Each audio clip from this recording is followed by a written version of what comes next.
अपने से बनी स्त्री अपने सिर पर चढ़ी थी गंगा के रूप में। अपने से बनी स्त्री अपनी गोद पर चढ़ी थी पार्वती के रूप में। जीभ पर चढ़ी थी न्यूज 18 में ना स्त्री केवल स्त्री नहीं, स्त्री केवल राक्षसी नहीं। This is a philosophy, and the philosophy is written as Vachana, like Bible, Quran, Gita.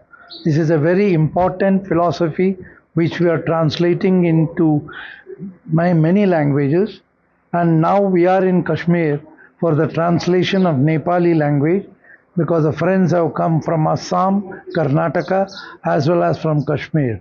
All of us together are translating these vachanas into Nepali language. इसकी अहमियत किसी जगह से नहीं है, किसी कौम से नहीं है, इसकी अहमियत इंसानियत से है।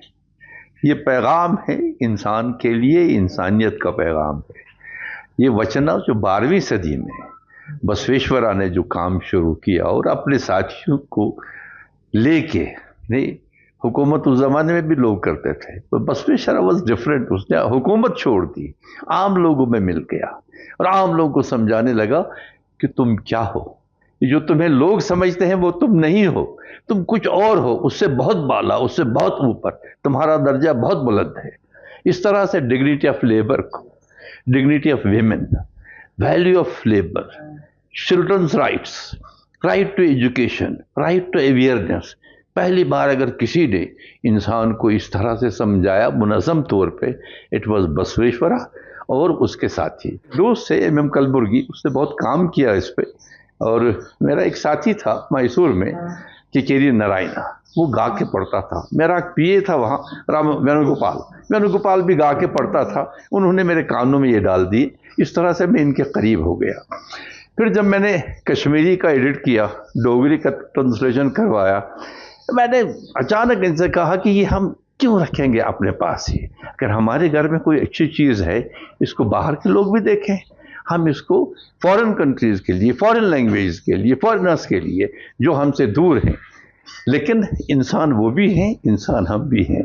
जो चीज़ हमारे लिए अच्छी है वो उनके लिए भी अच्छी है, जो हमारे लिए बुरी है वो उनके लिए भी बुरी है।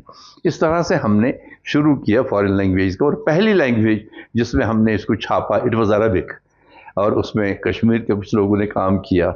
पर्शियन, उसमें बाहर के लोगों ने काम किया। कश्मीर के जान साहब ने उसमें मदद की, ही वॉज एडिटर।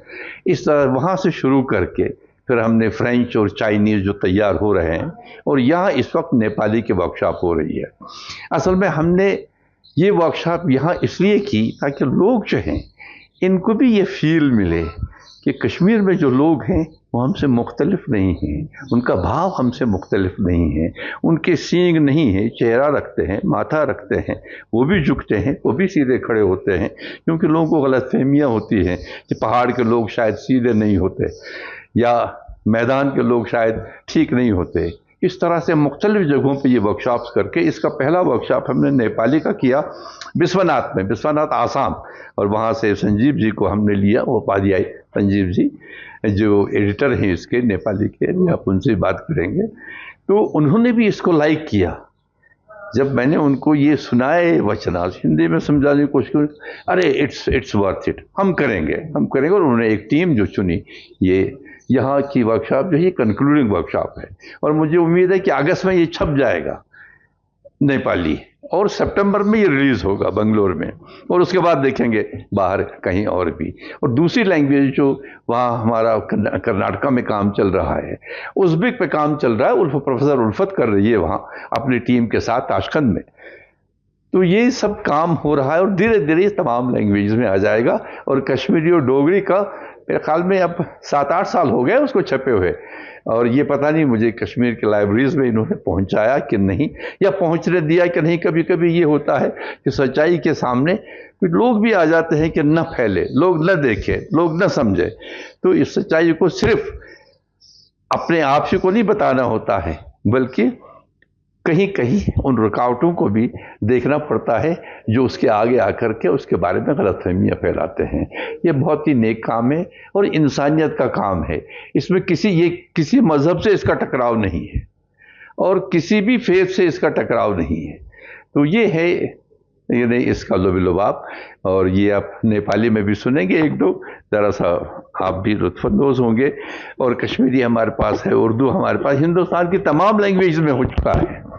बल्कि प्राइम मिनिस्टर ने विज्ञान भवन में 25 वॉल्यूम्स अभी शायद 1.5 साल हो गया जब वो इजरा किए थे। And then he was all यानी क्या कहना चाहिए कि प्रेजिंग फॉर ऑल दिस ना। और दूसरे लोग जो वहाँ थे उन्होंने भी इंजॉय किया डिफरेंट लैंग्वेज में यार। ये जो 12वीं सदी की बच्चे स्वराज जी का जितना भी वचन था उस समय के, ये जो उस समय एक देश चलाना, एक राज्य चलाने के लिए जितना भी वचन कहे गए थे, उनमें से बहुत सारी वचन ऐसी है जो कि मानव के हित में ही है। वो सब मानव के हित में ही कही गई थी। तो उसी को मानव हित में और उसको फैलाकर मानव हित में लाने के लिए ये काम चल रहा है। अभी अजूरदास साहब ने बोल चुके हैं कि विश्व के काफ़ी भाषाओं में ये रूपांतरित हो चुका है, ट्रांसलेशन हो चुका है। अभी हमारा जो नेपाली भाषा में चल रहा है वो उसका अंतिम यहीं पे होगा।